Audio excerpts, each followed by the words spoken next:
Canal C.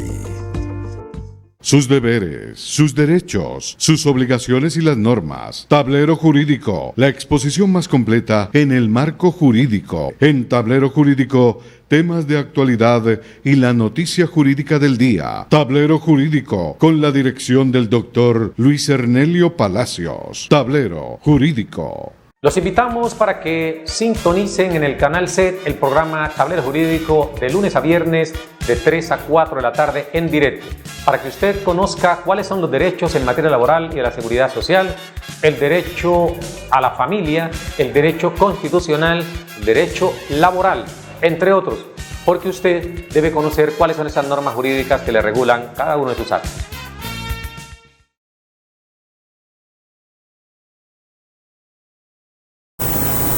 Amables televidentes, tengan ustedes muy buenas tardes. A partir de este momento y hasta las 4 estaremos acompañándole en este su programa Tablero Jurídico, el espacio pedagógico que le orienta en torno a lo que son sus derechos. Presentamos excusas porque iniciamos un poco tarde debido a algunos problemas técnicos, pero estamos aquí para que ustedes nos llamen al 331-2265, 331-2265. Y tenemos televidente en línea con el cual vamos a interactuar. Buenas tardes. Buenas tardes, ¿cómo le va, señor? Ya me dieron. Buenas tardes. Bueno, al parecer nuestro televidente se ha distraído. Vamos entonces a avanzar y más luego esperemos comunicarnos con él. Hablábamos en torno a lo que es el decreto 558, el decreto 558 del año 2020, alusivo precisamente a los aportes al sistema pensional. Queremos desarrollar un poco este tema en el día de hoy, porque son muchas las personas que nos consultan en torno a lo que puede pasar si usted no le tienen en cuenta esas semanas. Vamos con televidente en línea. Buenas tardes. ¿Aló? Buenas tardes. Sí, buenas tardes. ¿Cómo me le ha ido, señor? Es que le habla Jorge Mosquera. Don Jorge Mosquera. Para saber si los intereses que usted mencionaba, los intereses todavía los están pagando. ¿Los intereses sobre qué, don Jorge? La pensión. ¿Usted se pensionó cuánto hace, don Jorge? No, en el 2018. Se pensionó en el 2018. Y sí. La pregunta suya es si están pagando intereses sobre el valor de la pensión. Sí, sobre la pensión. O los incrementos pensionales. Eso, sí, que usted mencionó la vez pasada. Bueno, entonces vamos a explicarle a don Jorge Mosquera qué sucede entonces con los incrementos pensionales. Una cosa son los intereses, otra cosa son los incrementos pensionales. Y vamos a hablar entonces con el amigo Jorge, a quien de ya le decimos puede colgar la línea telefónica y ponerse frente a su televisor para que pueda escuchar la respuesta a la pregunta. Y es la siguiente: ¿están vigentes los incrementos pensionales? Y le hacíamos también una precisión, que una cosa son los intereses, porque los intereses están allí, están definidos en el artículo 141 de la ley 100. Allí se define que es obligación de los fondos de pensiones reconocer y pagar intereses sobre el valor de la pensión reconocida cuando estos no reconocen la misma dentro de los 4 meses siguientes a la presentación de la documentación. ¿Por qué? Porque era una costumbre, especialmente en el Seguro Social, que la gente cumpliera con el derecho a la pensión. Y se demoraba el Instituto de los Seguros Sociales ayer, hoy con pensiones, 1 mes, 2 meses, 1 año, 3 años y más tiempo. Y cuando ya definían esta prestación, pues venía solamente con el valor correspondiente a lo retroactivo, y aún sigue generándose esa situación. Se sigue generando. a diferencia de que hoy ya no son esos tiempos tan extensos que se demoran. El artículo 33 de la Ley 100, parte final, dice que los fondos de pensiones no podrán reconocer la pensión más allá de los 4 meses siguientes a la presentación de toda la documentación exigida. Y en el evento en que pasen 4 meses y no hayan reconocido la misma, entonces deben empezar a pagar los intereses definidos en el artículo 141 de la Ley 100. Este es un avance en el sistema pensional porque esto no ocurría antes. Hoy se gesta una polémica. Algunos jueces consideran, según las voces de la Corte Constitucional, que cuando la pensión está en disputa entre 2 o más personas y por esa razón la entidad pensional no reconoce la prestación, entonces se considera de que no está obligada, porque hay una controversia. Pero otros jueces piensan lo contrario, indicando que así estén en controversia, se va a ordenar reconocimiento de esos intereses. Así lo explican un sinnúmero de sentencias que en esa materia han tratado de resolver este tipo de dudas. Para este humilde profesional, considera que nada más sano que ordenar a que los fondos de pensiones reconozcan estos intereses. Esta es una situación y se la aclaramos al amigo Jorge Mosquera. Distintos son los incrementos pensionales. Estos incrementos pensionales sí perdieron vigencia desde el año inmediatamente anterior. ¿Por qué razón? Porque el decreto 758 del año de 1990 establecía en su artículo 21 que los pensionados del Instituto de los Seguros Sociales, ojo, los pensionados del Instituto de los Seguros Sociales por vejez y por invalidez, ojo, por vejez y por invalidez, tenían derecho a que les reconocieran un incremento pensional del 14% por cónyuge, compañera o compañero permanente a cargo, es decir, que dependiera económicamente del pensionado esa pareja. Depender económicamente significa que la persona no está trabajando y que de esa pensión reconocida al afiliado iban a vivir los dos. Entonces era una norma muy justa, muy loable, porque de alguna manera compensaba un poco los ingresos que se perdían a través de ese paso de trabajador a pensionado. Aquí hemos explicado de que no es lo mismo lo que se devenga como trabajador a lo que se devenga como pensionado. Porque como trabajador usted no solamente va a recibir su salario, en el caso de una persona que se gane el mínimo o 2 salarios mínimos, no solamente va a recibir su salario, sino que además va a recibir los 102.854 pesos del auxilio de transporte. Sirve para algo porque esto es un costo que el trabajador tiene para desplazarse de la casa al trabajo, del trabajo a la casa. Además de eso, ese trabajador tiene derecho a que le reconozcan, ojo, cesantías, interés a las cesantías, vacaciones, prima, recargo nocturno, dominicales, festivos, horas extras, entre otros valores. Una persona que normalmente gana un salario mínimo con prestaciones sociales puede llegarle a 1.500.000, 1.600.000 pesos. Por supuesto que esa plata no la está viendo allí reflejada en sus ingresos, pero cuando le pagan la prima, cuando le pagan las cesantías, sumemos todos estos valores durante el transcurso de un año y lo dividimos en 12, y eso se lo vamos a subir a ese trabajador que lo devenga cada 6 meses, si es la prima o si es las cesantías cada año o si son las vacaciones. Y por supuesto que las cesantías vienen allí con el famoso interés del 12%. Si esa persona trabaja horas extras, pues hombre, también va a tener la opción de que le paguen horas extras. si trabaja dominicales, si tiene un horario que le permite laborar después de las 9 de la noche. Recordemos, hay lugar a reclamar el recargo nocturno del 35% sobre el salario normal.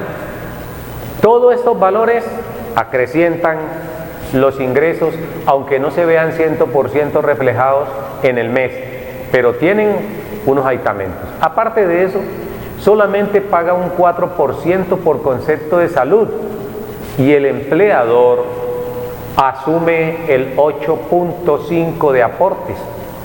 Pero ¿qué sucedió al respecto? De que con la ley 100 se pierde esto de las mesadas, de los incrementos pensionales, desaparecen porque en la ley 100 no se incorporaron. Y al no incorporarse, empezaron a negarlos muchos jueces, porque los fondos de pensiones, especialmente el Seguro Social, alegaba que esto no estaba contenido en la ley 100. Surge entonces el máximo intérprete de la Carta Política, como lo es la Corte Constitucional, y entra a aclarar que los incrementos pensionales, si bien es cierto, no fueron incorporados en la ley 100, tampoco en esta se dijo nada al respecto, en el sentido de que no se debían seguir pagando los mismos. Entonces, con esta jurisprudencia, muchas personas empezaron entonces a demandar los famosos incrementos pensionales por cónyuge, compañera o compañero permanente. Luego, ¿qué dijo la Corte? Que únicamente podían reclamarlo las personas que estaban bajo el régimen de transición. Y estar en régimen de transición eran aquellas personas que a 1 de abril del año 1994 tenían 35 años si eran mujeres, 40 años si eran hombres, o en su defecto, si eran menores de esa edad, tener por lo menos 15 años aportados al sistema. Con esto los convertía automáticamente en beneficiarios del régimen de transición que define el artículo 36 de la ley 100 del año 1993. Entonces, ese artículo 36 de la ley 100 del 93 entró a definir lo que es la transición. Luego, solamente se le reconocían los incrementos pensionales a aquellas personas que lograban obtener la pensión bajo el decreto 758, y se siguió reconociendo el mismo hasta que estas personas pudieran obtener el citado derecho.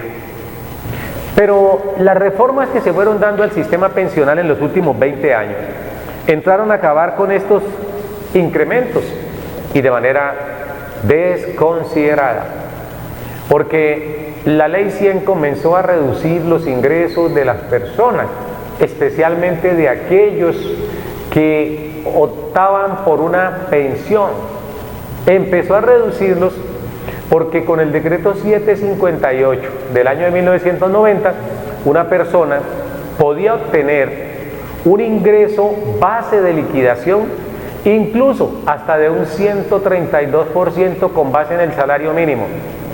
Una persona que se pensionaba recibía más dinero mensualmente que aquel que estaba trabajando. Eran otros tiempos, con el decreto 758 del año de 1990.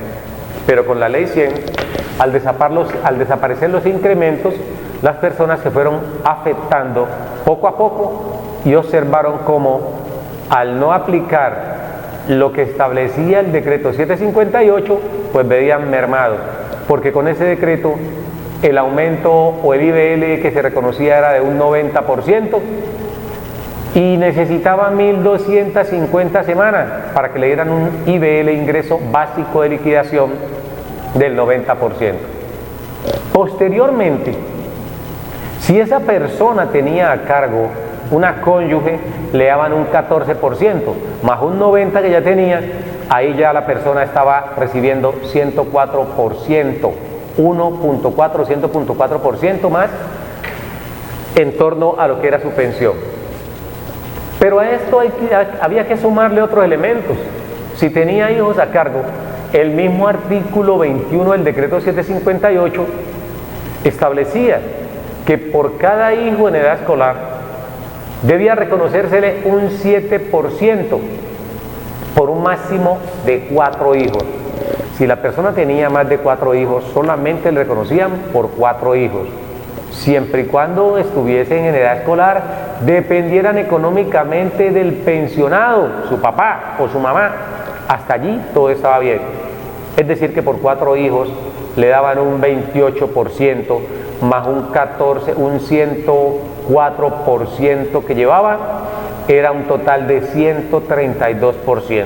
Por eso hablábamos de que a la persona le podían reconocer un IBL de un 132%. Dejaba de ganarse un mínimo y le reconocían hasta un 42% adicionales a ese mínimo, porque arrancaba con ese 45% de IBL y terminaba en un 90% con 1.250 semanas. Si habían hijos, 7% más por cada hijo. Si había cónyuge, compañera, compañero permanente, un 14%. Pero lamentablemente para el amigo Jorge Mosquera le decimos que los incrementos pensionales que con justicia habían sido incorporados en el decreto 758 del año de 1990, desde el año pasado, marzo 28 del año 2019, la Corte Constitucional, mediante una sentencia unificatoria, la SU 140 del año 2019, marzo 28 de 2019, se revocaron definitivamente los incrementos pensionales, o se derogaron, diríamos más bien, para utilizar una expresión técnica más apropiada. Una cosa es derogar y otra cosa es revocar. En ese sentido, al derogar toda la jurisprudencia, se dañó o se dejó de lado todo un acervo jurisprudencial que la propia Corte Constitucional, que la propia Corte Suprema de Justicia habían creado, una línea jurisprudencial tendiente a amparar, a garantizar los incrementos pensionales por cónyuge, compañera, compañero o por hijos en edad escolar. Luego, se elige al presidente actual de Colombia y tan pronto lo eligen, comienza un periplo, un recorrido a visitar las altas cortes. Corte Suprema de Justicia, Consejo de Estado, Corte Constitucional principalmente, porque ella es la guardiana de la Constitución y no hay una norma que más se viola en Colombia que la propia Constitución política.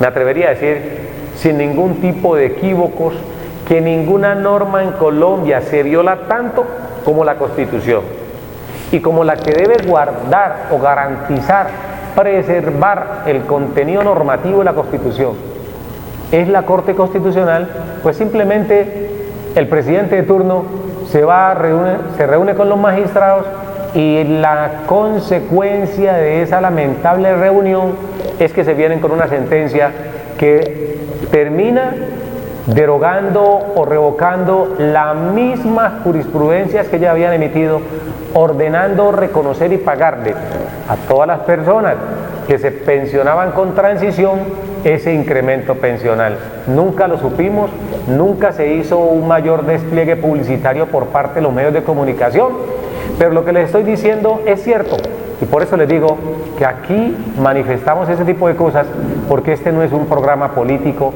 o un programa que reciba patrocinio de algún político para callar la verdad. No, aquí estamos diciendo lo que es real, lo que contiene la norma, y eso es tal como lo estamos diciendo. Después de la reunión de la Corte Constitucional con el presidente actual, desaparecieron los incrementos pensionales. Por eso, en el caso del amigo Jorge Enrique Mosquera, a quien le logramos reconocerle la pensión, o que un juez le reconociera la pensión, porque Colpensiones se le había negado en múltiples oportunidades, y en el caso de él, no solamente tiene un hijo a cargo, sino que ese hijo está en situación de discapacidad, pero eso no lo tuvieron en cuenta, ningún mandatario lo ha tenido en cuenta, porque cuando se trata de este tipo de cosas no tienen corazón en absoluto, solamente piensan cómo obtener riquezas a costa del erario público, pero se olvidan que hay unas disposiciones que han sido instaladas por los legisladores en tiempo atrás y que tienen un objeto, pero cuando ellos llegan no importan pisotear esos derechos. Por esa razón no comprende uno, de pronto dentro de esa meridianidad, de la claridad que puede tener uno como profesional, no logra entender cómo, si la misma Corte Constitucional reiterativamente está diciendo que las normas del derecho laboral y de la seguridad social deben ser de carácter progresivo y no regresivo, ¿cómo es posible que la misma Corte Constitucional, mediante la sentencia SU 140 del año 2019, SU 140, marzo 28 del 2019, acabe con los incrementos pensionales? Y el pueblo se quedó de brazos cruzados entre la Corte Constitucional y el presidente de turno. Acabaron con esos incrementos.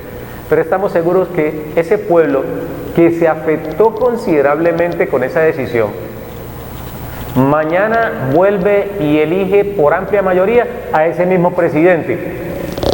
Y esto es lo que el pueblo debe tener un poquito de razonamiento. Pasarle la cuenta de cobro a aquellos mandatarios, a aquellos políticos que se eligen popularmente con un argumento de favorabilidad frente al pueblo, pero que al final hacen cosas totalmente contrarias, y lo peor, sin necesidad de acabar con los incrementos pensionales, porque el Seguro Social siempre subsistió con estos incrementos, es decir, pagando estos incrementos, y al Seguro Social le tocaban unas normas mucho más flexibles, y nunca se habló de que el Seguro Social no era viable financieramente para reconocimiento de las pensiones. El problema de Colombia en materia pensional, y quizás el peor error, es cuando se aprueba que la pensión sea manejada o administrada por fondos privados. Allí comienza el problema, porque los fondos privados inmediatamente ven la forma no de ganar cualquier dinero, sino ganar muchísimo dinero a costa de todos los afiliados al sistema pensional. Y entonces, cumpliendo con las exigencias de los políticos de turno, los congresistas, por supuesto, haciéndole, digamos, la voluntad de lo que exigían los gremios económicos, entonces comienzan a hacer una serie de reformas tendientes a endurecer las penas no, los requisitos para poder obtener una pensión. Y por eso ustedes observan que hoy en día están en reposo, porque estamos en esta situación de confinamiento, esta situación de pandemia. Pero las reformas pensionales que se han hecho en Colombia, todas las que se han hecho desde que se expidió la ley 100 hacia acá, han sido casi regresivas. Muy pocas puede uno resaltar para que tengan un poquito de beneficio en torno a las personas. La mayoría de ellas busca es recaudar más y más dinero. ¿De quiénes? De ese mundo de personas que deben ganar un salario mínimo, para que en lo sucesivo se pensionen con unos salarios, unas pensiones miserables, y eso no lo miran. ¿Y quiénes se están enriqueciendo y se han enriquecido siempre? Los gremios económicos. ¿Y por qué los gremios económicos? Porque son ellos los que financian las campañas políticas, y esto ya es la famosa puerta giratoria.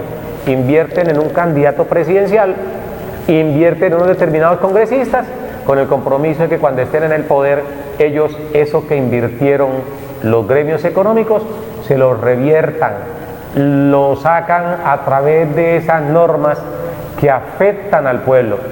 Y esto es lo que el pueblo no ha entendido. Por eso don Jorge Mosquera nos decía, se pensionó en el año 2018, tiene un hijo de cerca de 30 años de edad y el niño tiene problemas de discapacidad. Entiendo yo, o pregunto yo, ¿cómo es posible que despojen del incremento pensional en un caso como este, donde la persona tiene a un familiar, a un hijo, a un ser querido en situación de discapacidad, y pretenden que un anciano que una persona adulta mayor que ya no puede trabajar, viva él y su hijo con los hoy 877.000 pesitos menos aporte a la salud? ¿Cómo pretenden eso? ¿Por qué terminan con el incremento pensional del 14%? Entonces, el pueblo no comprende ese tipo de cosas. Aquí lo decimos, pero infortunadamente para ustedes, esto no es una información que llega de forma masiva, como sí sucede con amplios medios de comunicación. Esos medios de comunicación que sí tienen una afluencia masiva de televidentes, no publican este tipo de cosas, porque de alguna manera estos medios de comunicación hacen parte también de ese juego, hacen parte de lo que nosotros conocemos, ojo, como los gremios económicos, que apoyan, que patrocinan a los candidatos políticos. Entonces ellos son los mismos dueños de los medios y no van a publicar ese tipo de cosas. No nos imaginamos nosotros a los que manejan los fondos de pensiones, como el grupo de Luis Carlos Sarmiento Angulo, hablando a través de sus noticieros bondades de estas cosas. No, no lo van a hacer. No lo van a hacer. Siempre van a ocultar esa información. Por eso les queda a ustedes como opción observar tablero jurídico, porque aquí no recibimos, repito, patrocinios de ningún tipo de personajes y decimos la verdad de lo que sucede con el sistema pensional o el sistema laboral. No hay lugar. Don Jorge tiene que resignarse a que con esos cerca de 800.000 pesitos debe no solamente pagar arriendo, sino también su alimentación, transporte de él y de su hijo, porque son dos los que van a depender de eso. Y si no tienen vivienda propia, le pregunto yo a los mandatarios, a los que aprueban este tipo de normas, ¿cómo hace una persona para subsistir con esta plata, pagar arriendo, pagar transporte, alimentación, salud, cuotas moderadoras, cuotas, copagos y demás cosas que tienen que pagar las personas? Allí hay que revisar la norma. Ahora faltará que estén diciendo que soy castrochavista o que soy terrorista, como sucede siempre en el país cuando uno habla lo que tiene que hablar, lo que tiene que decir frente al sistema normativo. Vamos con televidente en línea. Buenas tardes. Buenas tardes. Hola, buenas tardes. Mi querido amigo, buenas tardes. ¿Cómo está? Bien, bien, bien. Bueno, le agradecemos que le baje un poquito el volumen al televisor. Le habla... Sí, señor. Armando Riascos. Don Armando Riascos, ¿de dónde nos llama, don Armando? Yo quería saber, pues ahora que ya las empresas se reactivaron y empezaron se empezó a trabajar ya, si es lícito, si es legal que se le haga pagar ese tiempo que las personas estuvieron en cuarentena a los empleados, que tengan que reponer pues ese tiempo. Pero cuando usted me dice que se le haga pagar ese tiempo que no estuvieron trabajando, hace mención, bueno, se nos ha caído la comunicación con el señor Armando Riascos, que nos estaba consultando si era prudente o si es legal que a las empresas se les haga pagar el tiempo que han durado algunos trabajadores en confinamiento. Esto fue objeto de muchos programas, digamos recientemente o cuando se decretó la cuarentena, hablamos mucho de esto. Pero vamos a hablarle al amigo Armando Riascos porque tiene dudas en torno a si es factible que reconozcan el tiempo que la gente duró en confinamiento. Parece que se cayó otra vez la llamada o estamos allí firme todavía. Bueno, entonces para el amigo Armando, que parece que tiene problemas de comunicación, le vamos a explicar. Aquí hablamos de los artículos 51 y 53 del Código Sustantivo del Trabajo. Artículos 51 y 53 del Código Sustantivo del Trabajo. Vamos a ver que como que recuperamos la comunicación. Buenas tardes. Televidente en línea. Buenas tardes. No, imposible. No tenemos retorno, por eso vamos a culminar. Buenas tardes. Buenas tardes. ¿Cómo me le ha ido, mi señor? Se habla Arnulfo Quinayas de Cali. Don Arnulfo Quinayas de Cali. Cuéntenos, don Arnulfo. Doctor, una preguntita. Yo trabajé 30 años en una compañía, Sí, 5 en otra, 4 en otra, y salí pensionado en el año 2001. Sí, señor. Y bueno, y ahí necesito saber por qué no me pagan la prima de junio. Dame las gafas. ¿Usted se pensionó en el año 2001? Sí, salí de 2012, perdón, doctor, 2012. 2012, bueno, perfecto. Las fechas son muy importantes para efecto de responder de manera acertada a las preguntas. ¿Su salario a cuánto asciende, don Arnulfo? ¿Más de un salario Es como mínimo? un mínimo. Perfecto. Como un mínimo. ¿Usted siempre devengó eso o devengó un poco más del mínimo? Pues en la entrada, en otras empresas desvengué más, pero como traje menos tiempo. ¿Y usted, mi señor, se pensionó con quién? ¿Con Colpensiones? Con pensiones. Con Colpensiones, perfecto. ¿Usted recuerda en su resolución a cuánto ascendió el índice básico de liquidación? No, doctor. ¿No recuerda usted cuando le dieron esa resolución, si allí le estaban indicando que se pensionaba con el 80, con el 90, con el 70, 75? ¿No recuerda? La liquidación se realizó en 1673 semanas, en 1673 semanas, sobre un ingreso básico de la liquidación, 544.672, al cual se aplicó el 90%. Correcto. O sea que entonces usted lo reconocieron con transición. No, doctor. No. Bueno, vamos finalmente a hacerle una preguntita. ¿Cuándo cumplió usted los 60 años? Yo en este momentico tengo 68. Tiene 68, exactamente. O sea que se pensionó usted a los 60 años en el año 2012. El mismo año que lo pensionaron, ese mismo año cumplió 60. Vamos a responderle por qué no le reconocen a usted mesada 14. Puede colgar la línea, don Arnulfo, y tomar atenta nota de la respuesta a su pregunta. Pero antes tenemos aquí al amigo Armando Riascos, que nos había llamado, digamos, anterior al amigo Arnulfo Quinayas. Le decimos rápidamente al amigo Armando Riascos que en los artículos 51 y 53 del Código Sustantivo del Trabajo, el artículo 51 habla en torno a lo que es la suspensión del contrato de trabajo por caso fortuito o fuerza mayor.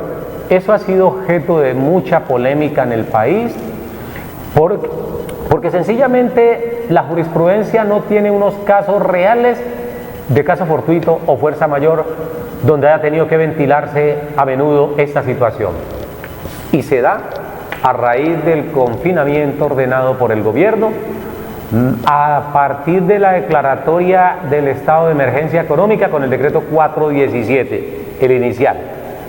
Entonces, dice ese artículo 51 que cuando sobrevenga un caso fortuito, una fuerza mayor, se puede suspender el contrato. Y el artículo 53, de manera textual, dice que durante ese tiempo de suspensión, el empleador únicamente está en la obligación de seguirle haciendo aportes al sistema de seguridad social a ese trabajador. Pero no está obligado el trabajador a desempeñar algún tipo de actividad y el empleador a pagarle salario alguno. Luego, desde ese punto de vista, es lícito. Ahora bien, nos ponemos en algunos aspectos, porque es que, como dicen que en río revuelto, ganancia de pescadores, muchas personas a lo mejor no se afectaron con el COVID, para nada. O muchas empresas, hablemos más claro, algunas empresas, las empresas del sector salud no se afectaron, las empresas que manejan las plataformas virtuales o el internet no se afectaron. Es decir, los sectores que no se afectaron no podían decretar fuerza mayor o caso fortuito. Si en su caso, una empresa, por ejemplo, de construcción, don Armando Riascos, para ese entonces se suspendieron las actividades, es lógico, y ahí hacemos una flexibilización y tiramos la pirinola y sale, todos van a perder o todos vamos a perder. Pierde el empleador porque su obra está parada, no porque él haya querido, sino porque la orden de confinamiento dada por el gobierno prohibió que se siguieran ejecutando labores. Entonces, se afecta a usted como trabajador, se afecta a él como empleador, pero sobre todo a usted como trabajador que deja de percibir un salario. Pero ese empleador está en la obligación, repito, de seguirle haciendo aportes al sistema de seguridad social integral. Finalmente, le digo a usted, don Armando Riascos, allí frente a eso, es poco o nada lo que se puede hacer. Es poco o nada lo que se puede hacer porque está contenido en la ley. Y hay que mirar esa flexibilización donde cada una de las partes cede para sacar adelante un proyecto.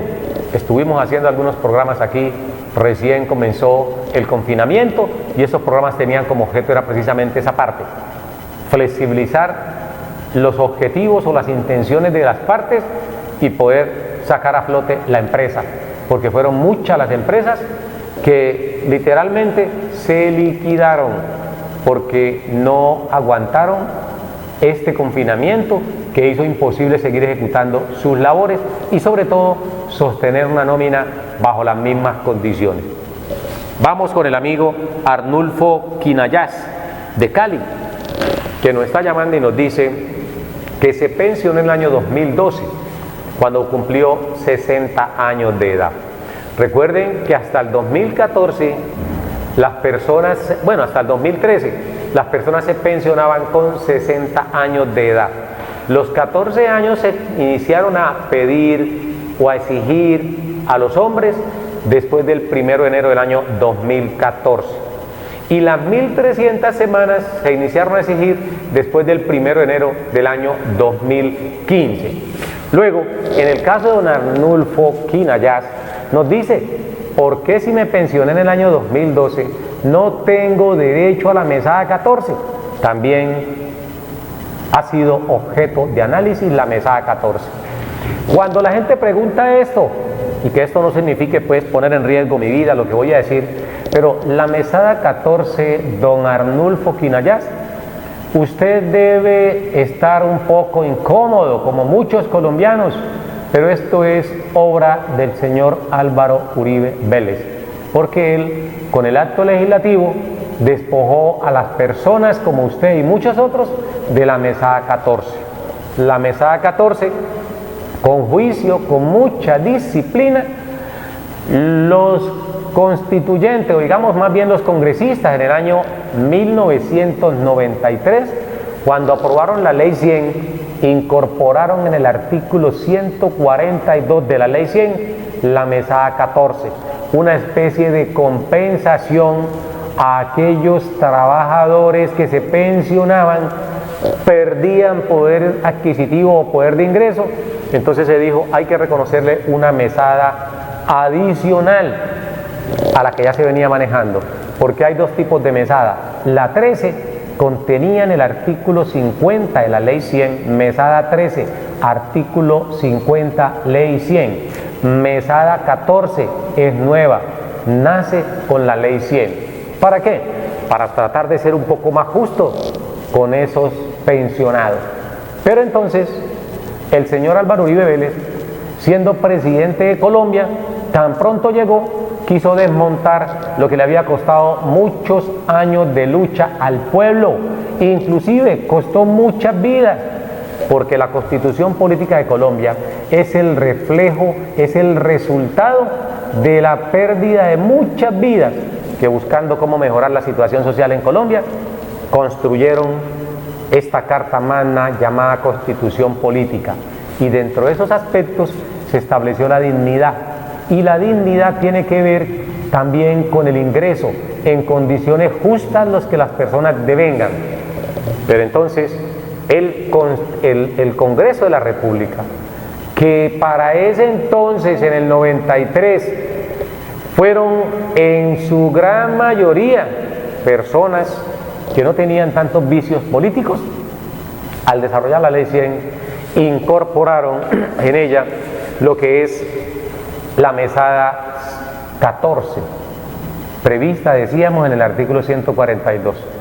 Pero cuando vino la reforma mediante acto legislativo en el año 2005, de autoría del señor Álvaro Uribe Vélez, allí se acabó con la mesada 14 en dos tiempos. La primera dijo: todas las personas cuyo derecho a la pensión se cause a partir de la entrada en vigencia del acto legislativo 01 del 2005, no podrán recibir más de 13 mesadas. Acto legislativo 01 del 2005, eso está como en el parágrafo primero, allí está establecido. No podrán recibir más de 13 mesadas.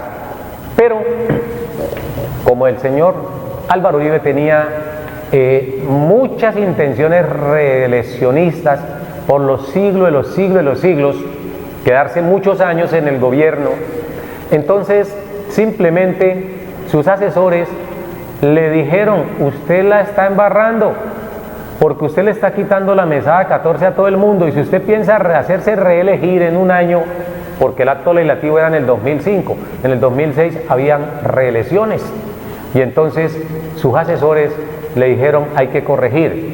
Y por eso en el último parágrafo del acto legislativo 01 del 2005, que modificó el artículo 48 de la Constitución Política, estableció en esa parte final, diciendo una palabrita textualmente: se exceptúa de lo previsto en el parágrafo primero aquellas personas, ojo, aquellas personas cuyo derecho a la pensión se cause y reciban una mesada inferior a 3 salarios mínimos legales mensuales. En este caso, la supresión de la mesada 14 no se va a hacer a partir del 25 de julio del 2005, sino que se va a hacer a partir del 31 de julio del año 2011. ¿Qué significa esto, don Arnulfo Quinayás, de que la mesada 14 terminó para todas las personas independientemente del monto de la pensión a partir del 31 de julio del 2011? Quien se pensionó a partir del 1 de agosto del año, quien se pensionó a partir del 1 de agosto del año 2011, ya su mesada 14 desapareció por completo. En consecuencia, y lamentablemente, en ese grupo está usted, don Arnulfo. Si usted obtuvo la pensión en el 2012, ya había expirado la mesada 14. Que se pueda recuperar, difícilmente se puede recuperar. Esto es lo que estableció el acto legislativo, y empezó ese encabezado diciendo que se deben respetar los derechos adquiridos. Colombianos, no se olviden quién les han quitado a ustedes los principales derechos que en el pasado se consagraron en la Constitución Política de Colombia. No se olviden cuál fue el presidente que siempre quiso hacer una constitución a su manera, a su medida. Por eso hizo cualquier número de reformas tendientes a ¿qué? A mejorar, a desmontar. Eso se puede llamar como una contrarreforma social, porque lo que contiene la Constitución Política del 91 es una verdadera revolución social en materia de reconocimiento de derechos. Lastimosamente, este mandatario que hemos citado aquí de manera reiterada, con esas reformas acabó con muchos derechos, y entre ellos la mesada 14 que consultaba el amigo Arnulfo Quinayás. Allí está Arnulfo Quinayás, Su respuesta a la pregunta ¿por qué no tiene derecho hoy a la mesada 14? Porque el presidente de la época del 2005 la quitó, la suprimió y la dejó en 2 tiempos. Todo el que vengara más de 3 salarios mínimos legales mensuales como pensión, a partir del 25 de julio del 2005 desapareció su mesada 14. Y todo aquel cuya pensión era inferior a 3 salarios mínimos legales mensuales vigentes, la pensión reconocida venía ya sin mesada 14, porque esta se suprimió en forma definitiva el 31 de julio del año 2011. Nadie reclame mesada 14 si se pensionó después de esa fecha. No se dejen engañar que el abogado le diga que la va a recuperar y le va a cobrar tanta plata. No, eso no es cierto, porque el acto legislativo así lo estableció. Modificó el artículo 48 de la Constitución Política, y lo que no se había hecho con la ley 797 del 2003, lo que no se había logrado con la ley 860 del 2003, se vino a incluir dentro del acto legislativo 01 del año 2005. Señoras y señores, hay que abrir los ojos, hay que despertar, porque esas cosas que han costado tanta lucha, tanto derramamiento de sangre, finalmente vienen otros que se creen que son los mesías, y una buena parte del pueblo le hace creer a ese tipo de personas que son los mesías, que son los salvadores, y vienen a quitar lo que con tanto esfuerzo se ha logrado. Cuando ustedes escuchen reforma pensional, cuando ustedes escuchen reforma laboral, hay que salir a pelear sus derechos. Si ustedes, señores que hacen parte del pueblo junto conmigo, nosotros los que hacemos parte de ese pueblo, si escuchamos reforma laboral y reforma pensional, no salimos a defender, no espere que algún político la vaya a defender. Y no crean que quienes están en el gobierno van a hacer reformas de esa naturaleza para favorecerlos. Difícilmente. Hay que estar atento frente a eso. Pues bien, nos dicen por el interno que el tiempo ya se nos acaba, pero Tablero Jurídico continúa, Dios mediante, el día de mañana en punto de las 3 de la tarde, cuando estaremos aquí con ustedes llevándoles más temas del derecho laboral y de la seguridad social, más temas del derecho civil, el comercial, entre otros. Saludos, como siempre, muy especial a nuestros televidentes que nos escuchan, nos ven y socializan o multiplican lo que aquí estamos compartiendo. A la doctora Milena Murillo, a la doctora Gladys Alessandra Grueso, por supuesto a don Valentín Velasco, a doña Amparo Ruiz Daza y un sinnúmero de televidentes que se nos queda el nombre, pero los tenemos aquí en el corazón. Sigan observándonos, pero sigan